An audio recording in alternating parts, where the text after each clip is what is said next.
A paz do Senhor, minhas irmãs, tudo bem? Espero que todas estejam muito bem. Estamos vivendo um momento muito diferente, né? Um momento não esperado e muitas vezes não sabemos nem como fazer, né? Nesses dias tão difíceis. Mas uma coisa é certa, né, minhas irmãs? Vamos continuar unidos, mesmo que distantes, mas unidos em oração e unidos no estudo da palavra do Senhor. Tudo bem, minhas irmãs? Nós estamos começando um novo trimestre. As irmãs já receberam a revista, não receberam? As irmãs que não receberam, não tem problema. Eu postei um link no nosso grupo, minhas irmãs, onde as irmãs podem acessar online a revista. Tirei fotos também dessa lição, viu, minhas irmãs? E para que a gente possa conversar um pouquinho sobre ela. Esse início de trimestre, nós vamos estudar a igreja eleita, redimida pelo sangue de Cristo e selada com o Espírito Santo da promessa. Amém, né, minhas irmãs? Glória a Deus. E para nos ajudar comentando a revista, né? O comentarista do trimestre é o pastor Douglas Batista. Ele é presidente do Conselho de Educação e Cultura da CGADB, líder da Assembleia de Deus Missão no Distrito Federal, doutor em Teologia e licenciado em Filosofia. Estamos bem assessoradas, né, minhas irmãs?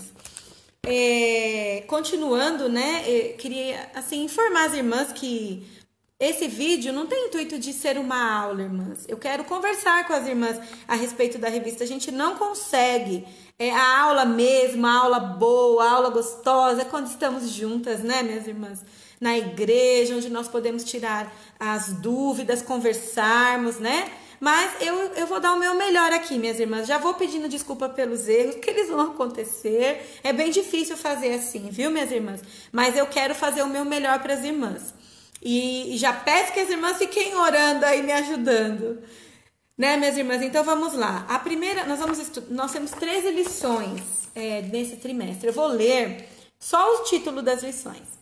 Então a primeira, Carta aos Efésios, saudação aos destinatários. É o que nós vamos falar um pouquinho hoje. A lição 2, a sublimidade das bênçãos espirituais em Cristo. A lição 3, eleição e predestinação. A lição 4, a iluminação espiritual do crente. Amém, né, minhas irmãs? A 5, libertos do pecado para uma nova vida em Cristo. Glória a Deus. A lição 6, a condição dos gentios sem Deus. Lição 7, Cristo é a nossa reconciliação com Deus. Lição 8, edificados sobre o fundamento dos apóstolos e dos profetas. Lição 9, o mistério da unidade revelada. 10, a intercessão pelos Efésios. 11, atributos da unidade da fé. Humildade, mansidão, longanimidade. Lição 12, a conduta do crente em relação à família.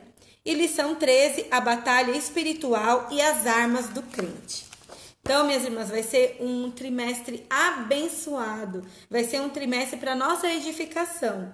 Se vai ser na igreja, se nós vamos continuar assim, irmãs, não sei. Mas o que eu sei, nós não podemos parar com o estudo da palavra do Senhor.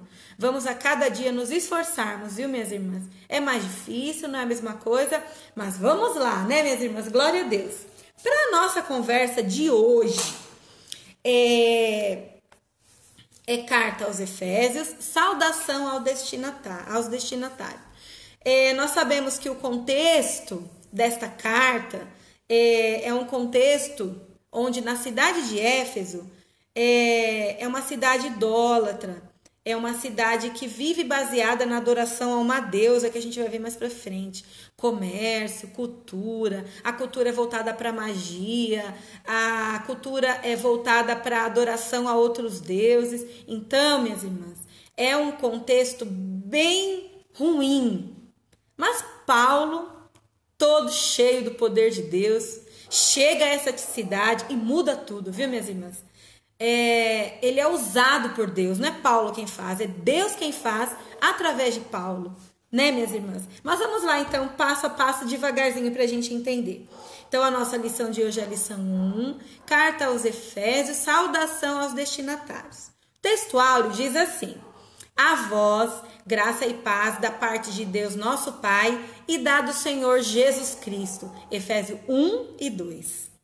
A verdade prática, a epístola aos Efésios revela o propósito eterno de Deus para a igreja de Cristo. Cristo como cabeça da igreja, Cristo o cérebro da igreja. Amém. Leitura bíblica. A nossa leitura bíblica está em Efésios 1, de 1 e 2. E Atos de 19, do 1 ao 7. Irmãs, nós não vamos fazer a leitura aqui por esse canal, mas eu sugiro que as irmãs façam a leitura em casa, é bem importante. O objetivo geral dessa lição: mostrar o propósito divino na epístola aos Efésios.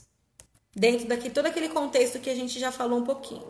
Nessa lição vamos aprender temos foco em alguns objetivos. Apresentar a autoria e a data da epístola, identificar para quem foi dirigida a epístola aos Efésios e explicar o propósito da escrita e a mensagem contida na epístola. Vamos devagarzinho. Autoria e data. A autoria. Conforme o costume da época, o autor inicia a carta declarando a sua identidade. Paulo, apóstolo de Jesus Cristo. Então, ele já se coloca como apóstolo. Então, ele já declara a autoria da carta. Quem está escrevendo? Está em Efésios 1, 1. Uma epístola da prisão.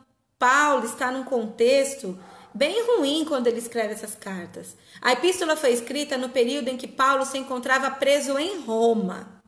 Ele se identifica como o prisioneiro de Jesus Cristo, está em Efésios 3, 1. O preso do Senhor, está em Efésios 4 e 1. E o embaixador em cadeias, Efésios 6 e 20. Destinatários. Fundada por volta de 1050 a.C., tornou-se um centro político, comercial e religioso da Ásia Menor, atual país da Turquia. Nós estamos falando aqui da cidade de Éfeso. Olha só, irmãs. Era uma metrópole, né? Era uma metrópole rica, muito bem construída. A religiosidade em Éfeso. A cidade abrigava o templo de Ártemis, Diana, a deusa da fertilidade, construído em mármore. Olha só, meus irmãos. Então, essa era a deusa adorada, idolatrada, onde se construíam objetos, né, a seu respeito e eram comercializados. E era disso que a cidade vivia. Aí chega Paulo, pregando o evangelho de Cristo, a verdade, acabando com a idolatria. Eu acho que eles não ficaram muito felizes, né, minhas irmãs? Mas vou continuando aqui. Sua maior fonte de renda era o comércio de nichos de prata vendidos no templo, razão pela qual seus moradores ficaram alarmados com a pregação de Paulo contra a idolatria. Está em Atos 19, de 27 a 29. Eu sugiro a leitura, viu, minhas irmãs, desses textos. Agora a igreja de Éfeso. Paulo evangelizou a cidade e seus arredores durante 3 anos. Atos 20 e 31. E ele foi, assim, muito usado pelo Senhor. Deus usou Paulo poderosamente e a igreja crescia, pois até os lenços e aventais do apóstolo foram usados para curar os enfermos e expulsar demônios. Irmãs, mas tudo isso na direção de Deus. Deus estava com Paulo. Então, por isso que essas coisas aconteciam. Quanto aos destinatários, a maioria dos intérpretes considera que a epístola era uma carta circular. O que é isso, irmãs? É uma carta que circula, que não fica só num lugar, que ela não tem só um único destino, que no caso era a cidade de Éfeso. Ela também foi destinada aos cristãos de maioria gentílica, ela era direcionada aos gentios. Das muitas igrejas da Ásia, provenientes de Éfeso, a metrópole mais importante daquela região. Então, ela foi primeiro entregue em Éfeso, para depois ser entregue nas outras igrejas, porque Éfeso era uma cidade de referência, minhas irmãs. Então, mas o conteúdo da carta não foi importante só para Éfeso, e também para as demais igrejas da Ásia. Propósito da mensagem. Aparentemente, a epístola não aborda nenhum problema específico, como em outras de Paulo. Ela não era uma carta para exortar, tinha um objetivo específico, olha, resolvam isso. Não, ela tinha o objetivo de cuidar daqueles que aceitaram a Jesus num contexto como aquele que era a cidade de Éfeso. Porém, nos capítulos iniciais da carta, percebemos algumas ênfases que sinalizam a solução de certas questões. Por exemplo, havia novos convertidos que vinham do mundo e praticavam religiões e mistérios e magias, mas que agora se reuniam com os santos de Éfeso. Então é perigoso, irmãs. Os crentes acabaram de receber o evangelho, acabaram de se converter. E em contato direto com essas pessoas, é muito perigoso o desvio. Eles podem voltar às velhas práticas. Então Paulo alertava que era preciso cuidar dessas pessoas. Não por acaso o apóstolo mostra àqueles crentes que Cristo está no controle do universo inteiro. Cristo como cabeça da igreja. Cristo, centro de tudo. Aleluia, né, minhas irmãs? Glória a Jesus. Também é possível perceber outro tipo de ênfase de Paulo, do apóstolo, né? O passado daqueles cristãos era marcado pela imoralidade e bebedeiras. Mas uma vez salvos pela graça, eles deveriam adotar um novo estilo de vida em Cristo. Olha só, minhas irmãs, o cuidado que ele tinha. Esse cuidado nós também temos que ter. As pessoas que chegam até nós falamos sobre a palavra do Senhor, essas pessoas aceitam a verdade, se entregam a Jesus Cristo e nós precisamos cuidar delas depois, porque o contexto de vida delas é muito diferente da nova vida em Cristo. Então precisamos cuidar, estar atentos a essas pessoas. A mensagem de Efésios gira em torno de duas temáticas: Jesus Cristo a cabeça e a igreja o corpo. Então a cabeça, irmãs, é o cérebro. Vou dar um exemplo do corpo humano. O nosso corpo humano, ele possui um órgão vital, que é o cérebro. Ele fica onde? Na nossa cabeça. É daqui que saem todas as funções. É daqui que pode tudo acontecer. Desde o abrir o olho ao fechar o olho na hora de dormir. Claro, minhas irmãs, só acontece porque Deus permite. Porém, esse cérebro tem essa função. E Jesus Cristo é a cabeça da igreja. E nós somos o corpo. Sobre Jesus Cristo a cabeça está em Efésios 1:22, 4:15 e 5:23.